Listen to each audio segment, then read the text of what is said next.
NSO की report आ चुकी है और जिसमें बिहार दूसरे नंबर पे आ चुका है, यानी लंबी छलांग लगा चुकी है। बिहार में जिस तरीके से जो विकास हो रहा है और उसको लेके बिहार सरकार के मंत्री हैं और नीतीश कुमार के करीबी मंत्री माने जाते हैं, जदयू के वरिष्ठ नेता हैं विजय कुमार चौधरी ने रिपोर्ट को लेके प्रेस कॉन्फ्रेंस किया और कहा कि तमिलनाडु के बाद अब बिहार दूसरे पायदान पर आ चुका है, लंबी छलांग लगाई है।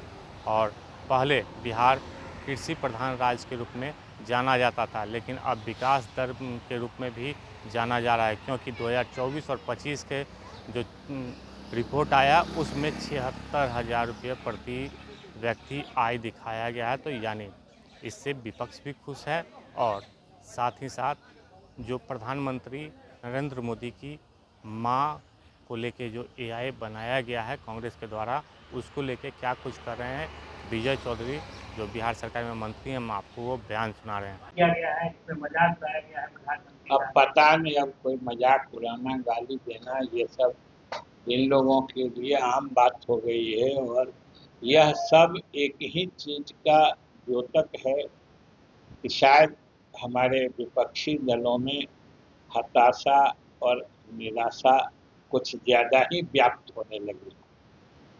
एसआईआर के ऊपर कांग्रेस लगातार कह रही थी कि अभी बिहार में हो रहा है तो पूरे देश में होगा, लेकिन कल तेजस्वी यादव ने कहा है कि पूरे देश में भी एसआईआर हो, हम लोगों को कोई दिक्कत नहीं। अब समझ लीजिए, ये अपने आप में जाहिर करता है कि एसआईआर क्या है, कितना जरूरी है।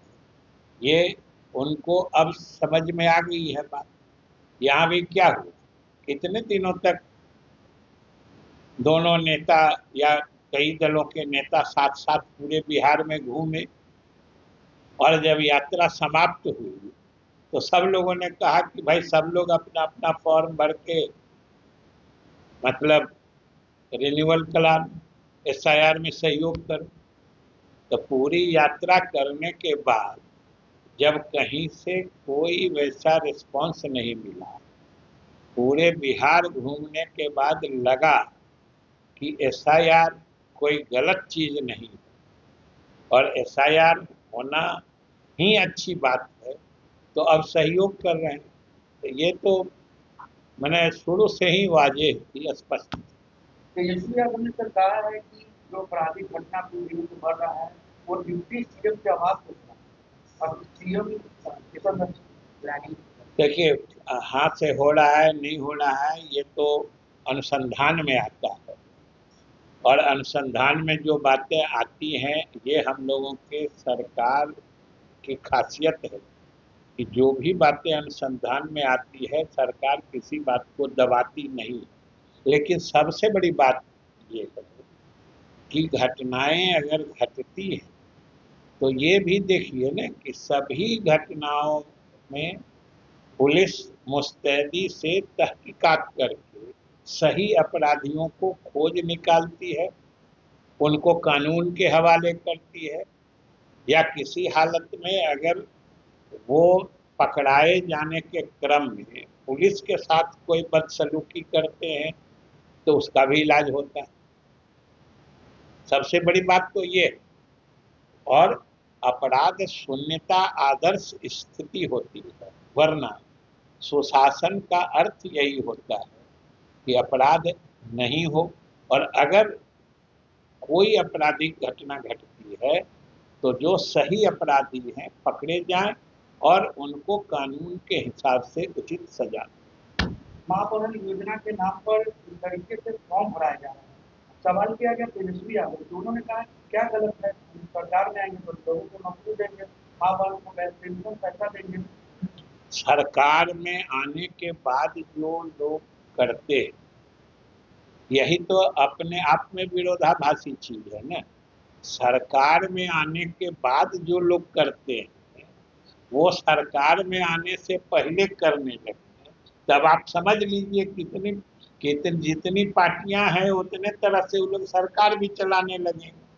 भाई सरकार में तो तभी कोई आता है जब बिहार की जनता उसकी इजाजत देती है। तो आप कोई योजना चलाइए और इसमें झांसेबाजी की बात इसलिए आती है कि कोई भी सही योजना जिससे बिहार के गरीबों को लाभ पहुंचाने की बात हो, उसका फॉर्म सरकारी दफ्तर से जारी होता है। सरकारी कर्मी उस फॉर्म को लाभार्थी से भरवाते हैं और तब उसकी स्वीकृति होने पर लाभार्थियों को लाभ मिलता है। अब कोई राजनीतिक दल का कार्यकर्ता कहाँ फॉर्म भरवा रहा है, वो फॉर्म कहाँ जा रहा है, किसी को पता नहीं है। ये क्या हो रहा है करने वाले समझे, वरना हमारे समझते तो ये सिर्फ झांसेबाजी है, ठगी। आप जैसे नेताओं के घर पे जो है माथा टेकने का सिलसिला काफी तेज हो गया, काफी बड़ी संख्या में कार्यकर्ता मिलने आए थे।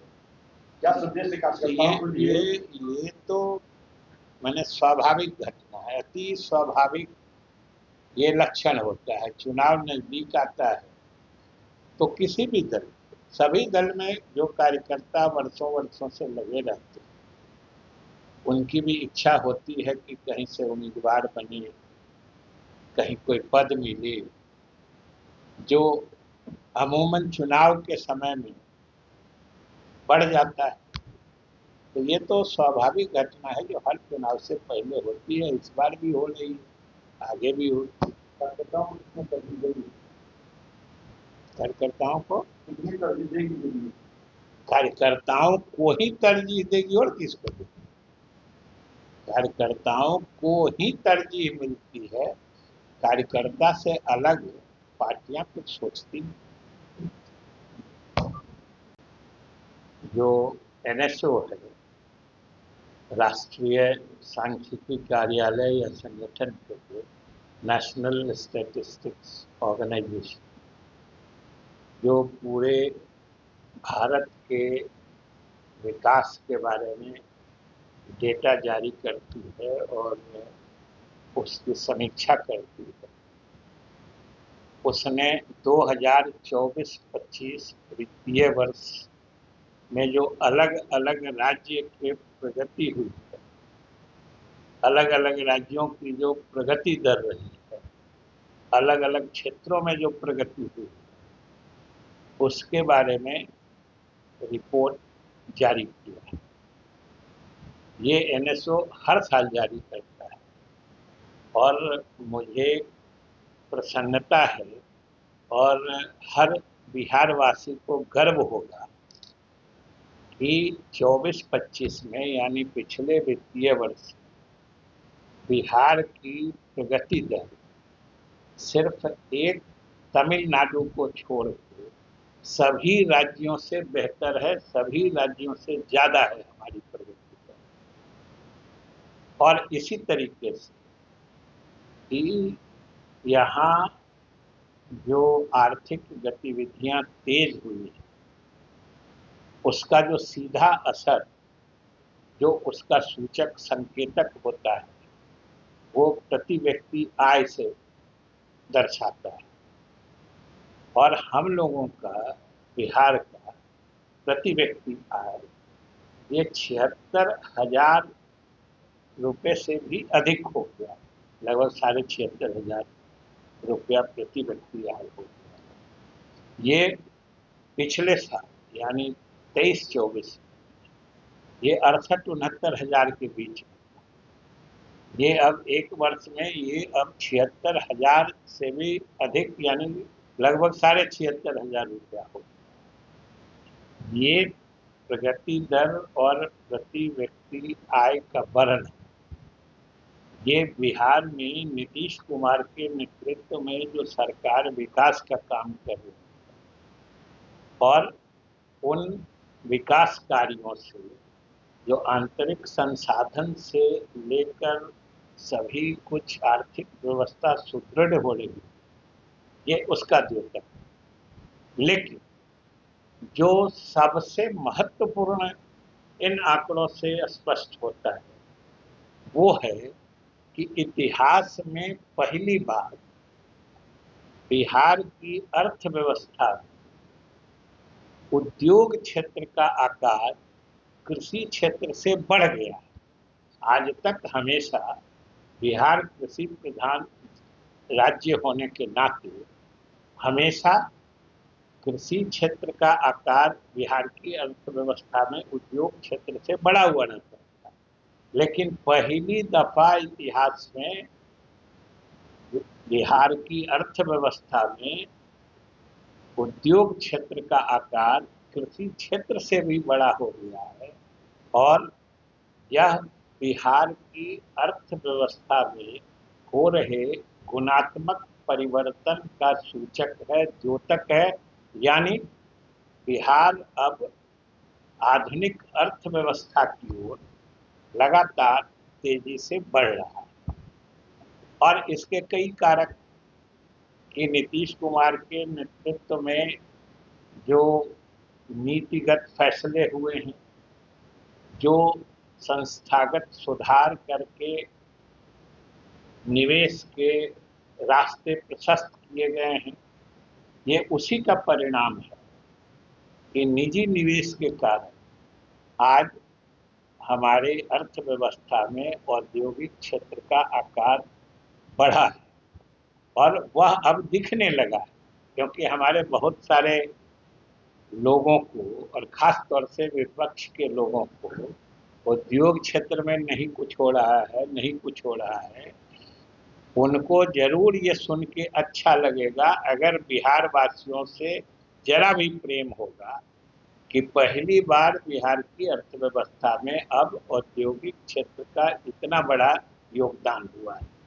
इसलिए यह बिहार वासियों के लिए गर्व की बात है कि हम जहां अत्यंत पिछड़े गरीब प्रदेशों में थे, लेकिन नीतीश कुमार की नीतियों के कारण और सरकार के कुशल प्रबंधन के कारण ये आज स्थिति हुई है कि देश में, जैसा कि हमने कहा, सिर्फ एक तमिलनाडु को छोड़ के हमारा प्रगति दर अन्य सभी राज्यों से आगे है, बेहतर है। ये अपने आप में इतनी बड़ी उपलब्धि है कि हर बिहार वासी को गर्व हो। इसलिए हम नीतीश कुमार की सरकार के इस सफलता के परिप्रेक्ष्य में बिहार के लोगों को भी शुभकामनाएं। तो आपने सुना कि बिहार सरकार के जो मंत्री हैं विजय चौधरी, उन्होंने साफ तौर पे कहा है कि एनएसओ की रिपोर्ट 2024-25 की आ चुकी है और उसमें बिहार लंबी छलांग लगाई और सेकेंड स्थान पर पहुंच चुकी है, क्योंकि तमिलनाडु पहले स्थान पर है और बिहार सेकेंड स्थान पर आ चुकी है। पहले कृषि प्रधान राज्य के रूप में जाना जाता था बिहार, क्योंकि यहाँ कृषि के कारण बिहार की पहुंच होती थी, जानकारी होती थी और लोग जानते थे कि बिहार कृषि प्रधान राज्य भी है। और अब नीतीश कुमार की जब से सरकार आई है तब से बिहार विकास कर रहा है, उद्योग लग रहा है, उसको लेके अब एनएसओ की रिपोर्ट में सेकेंड स्थान पर पहुंच चुका है, जिससे बिहार सरकार के मंत्री और बिहार सरकार के जो कुनवा हैं, जो कैबिनेट है, काफ़ी गदगद हो चुका है। और साथ ही साथ उन्होंने प्रधानमंत्री नरेंद्र मोदी के माप पर जो एआई बनाया गया है कांग्रेस के द्वारा, तो उन्होंने साफ तौर पे कहा है कि विपक्ष का स्वभाव बन चुका है सत्ता पक्ष के लोगों को गाली देना या उन पर टिप्पणी करना। आलोक कुमार, 10वीं, पटना।